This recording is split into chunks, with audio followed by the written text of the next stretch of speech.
લક્ષ્ય ન્યૂઝ, એક નજર, એક લક્ષ્ય. વાવ રોડ પરના દબાણ બાબતે શું કહ્યું હુકમસિંહ રાઠોડે? કોના પર આક્ષેપો કર્યા હુકમસિંહ રાઠોડે? આવવું જોઈએ. નાના વેપારીઓ ધંધો કરતા ગરીબ લોકોને વારંવાર કેમ હેરાન કરવામાં આવે છે? અમને ન્યાય આપો, નહીતર અમે લોકો કોર્ટ સુધી જઈશું. હુકમસિંહ રાઠોડે મીડિયા સમક્ષ આપ્યું મહત્વનું નિવેદન. 2 મહિના અગાઉ 14 મીટર સુધીનું માપ અને નોટિસ આપવામાં આવી હતી, તો અત્યારે કેમ 10 મીટર સુધીનું જ નોટિસ કેમ આપવામાં આવી છે? કોના ઇશારે આ બધું ચાલી રહ્યું છે તેવું હુકમસિંહનું કહેવું છે. શું કહ્યું હુકમસિંહ રાઠોડે? જુઓ આ વિડીયોમાં. ગોપાલ કે પૂજારા, ભાભર. શું કહેવું તમારું?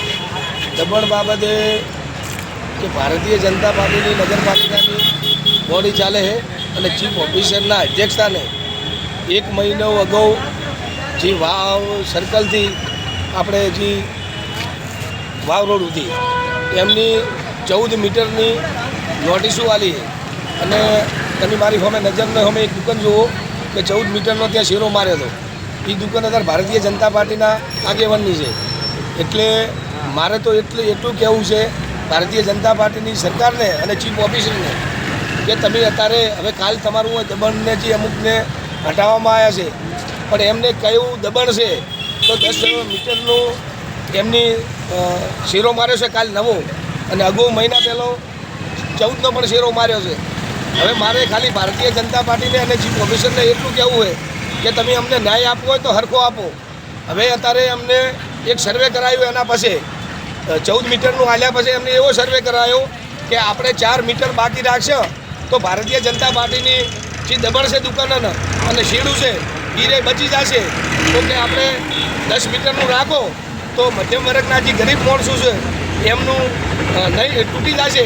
અને જે ભારતીય જનતા પાર્ટીના જે કોર્પોરેટરો છે એમના પણ અત્યારે દબાણ છે. એ ભારતીય જનતા પાર્ટીના ભીષ્મા પિતા છે એમના પણ અત્યારે દબાણ હોય છે. અને જે મધ્યમ વર્ગના માણસોને અત્યારે હેરાન કરવામાં આવે છે. તો મારે એક જ શબ્દો કહેવો છે કે અગાઉ જે અમારે જે રાધનપુર રોડેથી અને દીવદર ટ્રેન રસ્તા સુધી જાણે દબાણ આવ્યું ને તાણે 24 મીટરનું આવ્યું, પણ એવો ભેદભાવ એવો રાખ્યો 18 મીટરનું એમને હટાયું.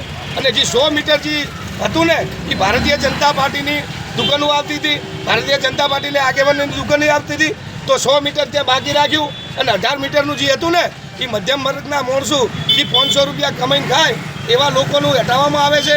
તો મારે મામલતદાર સાહેબને, કલેક્ટર સાહેબને અને પ્રંત સાહેબને મારી વિનંતી છે કે અત્યારે ભાભર શહેરની અંદર લાઠી બજારમાં દબાણ આવેલ છે, પછી કોમોટ પલટમાં અત્યારે જે દબાણ છે, તો અમને સિટી સર્વે લાવી અને હું 14નું તોડો, ત્યાં 24નું તોડો, તો અમે તમારા ભેળા છે.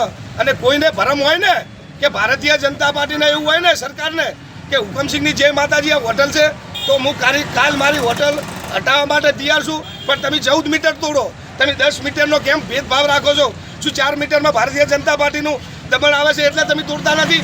હા, તમારે 10 મીટરનું રાખવું હોય તો અમને જે 18માં તમે દીવદર ટ્રેન રસ્તાથી રાધનપુર ટ્રેન રસ્તા સુધી અમારું તમે દબાણ તોડો છો ને, તો અમને તમે એટલી રાહત આપો કે તમે 18 વાળું અમને 15 આપો, તો એક લારીયું અમે રાખો તો મધ્યમ વર્ગના જે 1000 રૂપિયા 500 રૂપિયા કમાય છે ને એ લોકો પણ રોજી રોટી કમાય. અને જો તમારામાં તાકાત હોય ને તો તમે તાર 24 તોડો, અમારી હોટલું લેવા માટે તૈયાર છે.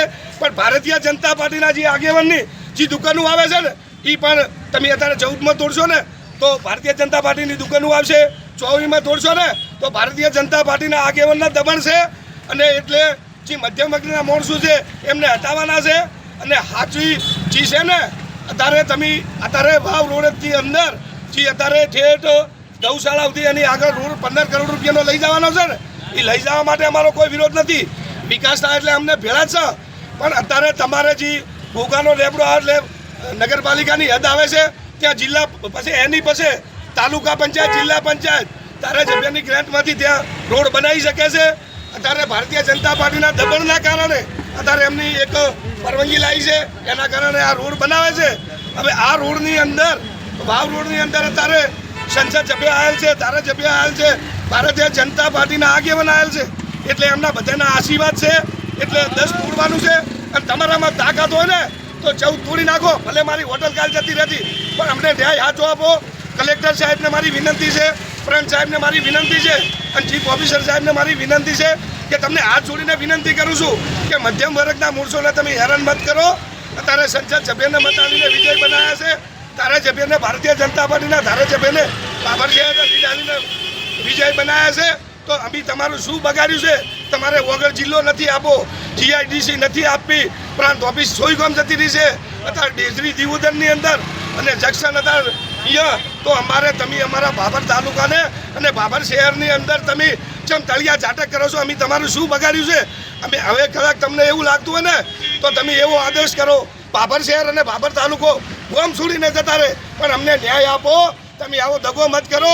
અને ચીફ ઓફિસરને મારી વિનંતી છે, કાલ તમારું દબાણ આવે છે, તમે 24માં તોડો, 24માં દીવદર રોડે તોડો અને 14માં હોય તોડો, પણ તમે ભેદભાવ ના રાખશો. ભેદભાવ રાખવો હોય તો અમને 3-4 ફૂટની જગ્યા આપો, તો અમે બધા મરકના મોડશું કમાઈ ખાશે.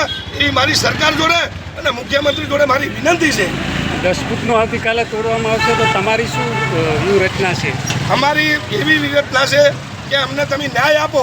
અત્યારે ભારતીય જનતા પાર્ટી અત્યારે ગમે તે હાવ કાળા લુગડા પહેરો અને એ છે એટલે ધોળા થઈ જાય. એટલે ભારતીય જનતા પાર્ટીના એક ખાલી મત લેવા માટે આવે છે. અને જાણે આવા મધ્યમ વર્ગના માણસો આવે ને, ભાજપ હોય કે કોંગ્રેસ હોય, એક વ્યક્તિને કોઈ યાદ નથી કરતું.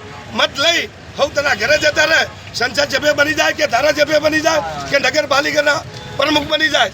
મત જોણે પૈસા કે અને જાણે આવી તકલીફ આવે ને તો એક આગેવાન ભાજપ કે કોંગ્રેસ મને બતાવો કે કયો રોડ માટે આવ્યો.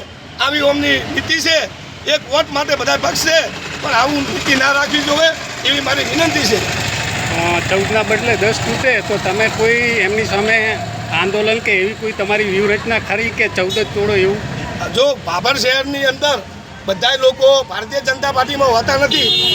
જો કદાચ આની આપણને નીતિ આવી કરશે ને તો અમે એક હાઈકોર્ટના દરવાજા ખોલાશે. અમે હાઈકોર્ટ જવાના છે, અમે પણ સ્ટે લાવવાના છે. ભારતીય જનતા પાર્ટીના મુખ્યમંત્રી હોય કે વડાપ્રધાન હોય, કોર્ટથી કોઈ મોટું છે નહીં. કોર્ટ અમને ન્યાય આપશે. ભારતીય જનતા પાર્ટી તો અમને ન્યાય આપવાની નથી એવું અમને દેખાય છે. અત્યારે પોલીસનો કાફલો અને એના સાથે કાલ આવવાના છે, પોલીસ આવવાની છે, ચીફ ઓફિસર આવવાના છે. અને ચીફ ઓફિસરને તો તમને એક વાત કહેવા માગું છું, ભારતીય જનતા પાર્ટીના એક આગેવાને કાલે એવું કીધું છે કે ચીફ ઓફિસર તો અત્યારે કેવા છે કે એમને બદલો. તો એમને ચીફ ઓફિસર ભારતીય જનતા પાર્ટીના કોઓપરેટરને કોઈ